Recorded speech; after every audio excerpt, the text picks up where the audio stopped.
So hello guys, welcome back to the new video session. दोस्तों, बात करेंगे ICR technician 2021 की इस रिक्रूटमेंट में सैलरी को लेकर, प्रमोशन को लेकर और मेनली फैसिलिटीज को लेकर।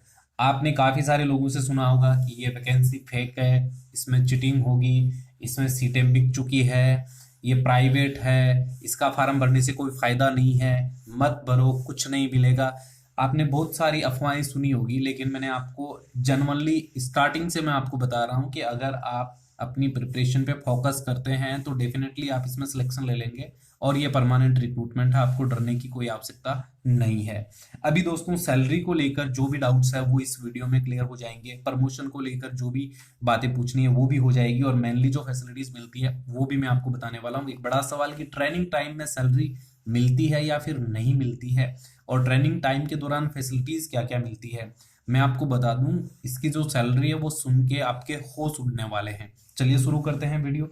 सबसे पहले दोस्तों हम बात कर लेते हैं कि आपकी जो प्रिपरेशन है वो हमने स्टार्ट करवा दी है। तो जिन लोगों ने अभी तक टेलीग्राम चैनल ज्वाइन नहीं किया वो पहले टेलीग्राम चैनल ज्वाइन कर लें, और अब तक चैनल को सब्सक्राइब नहीं किया है तो सब्सक्राइब कर लें। अपडेट के साथ में मैंने आपको 3-4 साइंस के वीडियो सेशन करवा दिए हैं, 3-4 मैंने सोशल साइंस के वीडियो सेशन करवा दिए हैं, और एक जीके की फास्ट सीरीज लेकर आने वाला हूं जिसमें मैं मोस्ट इंपोर्टेंट जो जीके क्वेश्चन है वो आपको करवाने वाला हूं।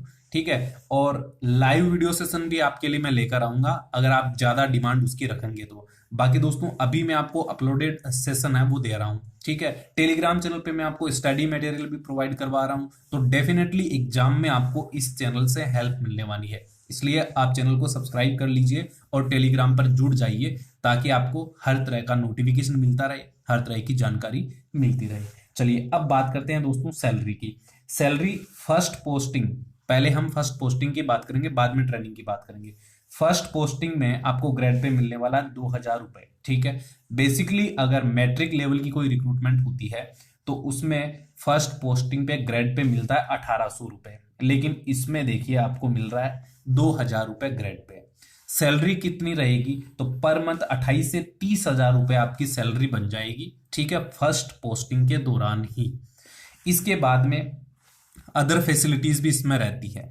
तो आप ये मान लीजिए कि अगर आपका सिलेक्शन हो जाता है, आपकी ट्रेनिंग कंप्लीट हो जाती है, तो फर्स्ट पोस्टिंग पे आपकी 28 से 30,000 के आसपास सैलरी बन जाएगी, कोई दिक्कत नहीं होगी। इसके बाद में एक बड़ा सवाल लगातार काफी लोगों ने पूछा है कि ट्रेनिंग में कुछ मिलता है या फिर नहीं मिलता। कुछ लोगों ने बोला कि सर इसमें बॉन्ड भरवाया जाता है, तो ऐसा कुछ नहीं है।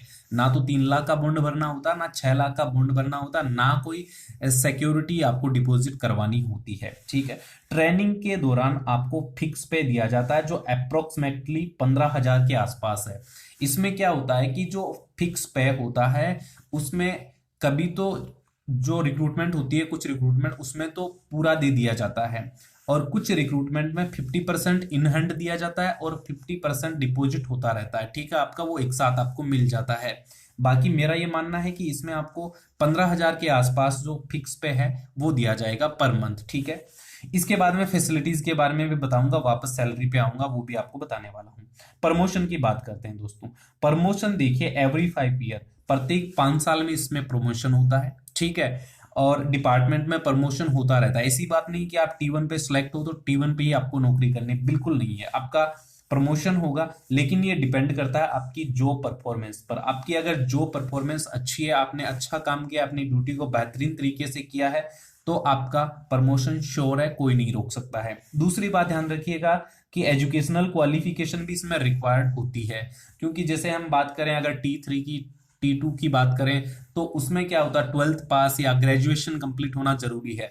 तो एजुकेशनल क्वालिफिकेशन आप साथ साथ करते रहिएगा। ठीक है, ऐसा नहीं है कि सिलेक्शन ले लिया 10th पास होकर अभी आप 12th भी नहीं करोगे, ग्रेजुएशन भी नहीं करोगे, तो ऐसा नहीं है। आपको साथ में स्टडी कंटिन्यू रखना है ताकि प्रमोशन के दौरान आपको कोई प्रॉब्लम ना हो। साथ ही अगर मान लो इन फ्यूचर कभी डिपार्टमेंटल एग्जाम हो तो आप वो भी दे पाओ, है ना, क्योंकि आप उसमें भी सिलेक्ट हो सकते हो, इसलिए दिक्कत नहीं है प्रमोशन से रिलेटेड। प्रमोशन कौन कौन सी पोस्ट तक हो सकता है, तो वैसे तो मैं आपको बता दूं T1 से लेकर T9 तक की पोस्ट रहती है टेक्नीशियन की। ठीक है, तो T9 तक आपका सिलेक्शन हो सकता है, यानी प्रमोशन हो सकता है।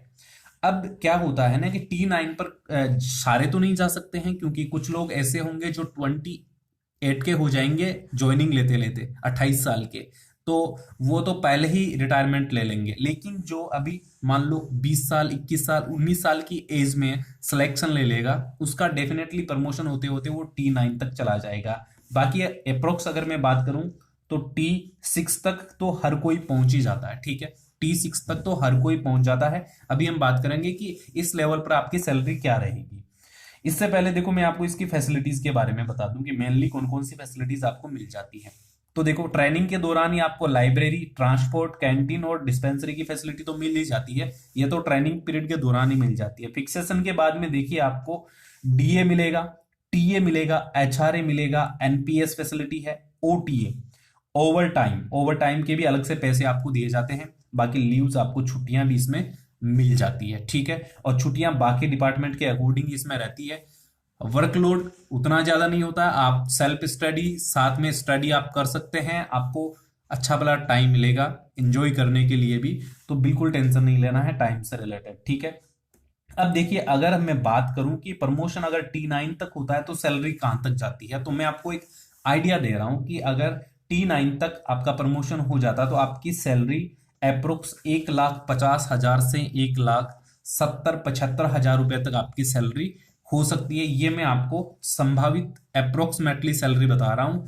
आगे अब पता नहीं कि फिर भी 7 CPC है, क्या चेंज होता है, क्या बदलाव होता है, तो वो सब आगे डिपेंड करता है। बाकी आपको पता है कि डीए वगैरह, एचआरए वगैरह है, उनमें 5 साल 10 साल में इंक्रीज होती रहती है, वो बढ़ती रहती है, उनमें 2% 3% की बढ़ोतरी होती रहती है। तो उसमें तो आपको फायदा मिलने ही मिलने वाला है, ठीक है। तो इसके बाद में देखिए दोस्तों, अगर आपका अभी भी कोई डाउट बचा है तो एक बार आप हमारी प्लेलिस्ट चेक कर लेना। ICAR टेक्नीशियन क्लासेस के नाम से जो प्लेलिस्ट है उसमें आपको बाकी सभी वीडियोस मिल जाएंगे, एक बार जरूर चेकआउट कर लीजिएगा। कट ऑफ को लेकर, सेप स्कोर को लेकर, प्रिपरेशन स्ट्रेटजी को लेकर मैं आपको बताऊंगा कि किस तरह से आपको आगे तैयारी करनी है, ठीक है। इंपॉर्टेंट टॉपिक्स कौन से हैं जहां से मैक्सिमम क्वेश्चन एग्जाम में पूछे जा सकते हैं। बाकी साइंस, सोशल साइंस की क्लास चल रही है। जीके की क्लास भी, जो सुपर फास्ट जीके क्लास है वो भी स्टार्ट में करवा दूंगा, जिसमें हम SSC MTS CHSL level, SSC GD level के जो क्वेश्चन आंसर है वो सॉल्व करेंगे, क्योंकि वैसे ही क्वेश्चन आपसे जीके में इस एग्जाम में पूछे जाएंगे। बाकी आपका कोई सवाल है तो आप कमेंट कीजिएगा। अगर ये वाली जानकारी, ये वाला वीडियो सेशन आपको अच्छा लगा हो तो लाइक करना बिल्कुल नहीं भूलना है। साथ ही दोस्तों आप कमेंट कीजिएगा आपने आवेदन कर दिया है या फिर नहीं किया है, और इस वीडियो सेशन को शेयर कर दीजिए जो भी आपका व्हाट्सएप ग्रुप है, टेलीग्राम ग्रुप है, या जो भी फ्रेंड आपका टेक्नीशियन की प्रिपरेशन करना चाहता है उसके साथ में। Thanks for watching. मिलते हैं दोस्तों एक नए वीडियो सेशन में, तब तक के लिए सभी को जय हिंद,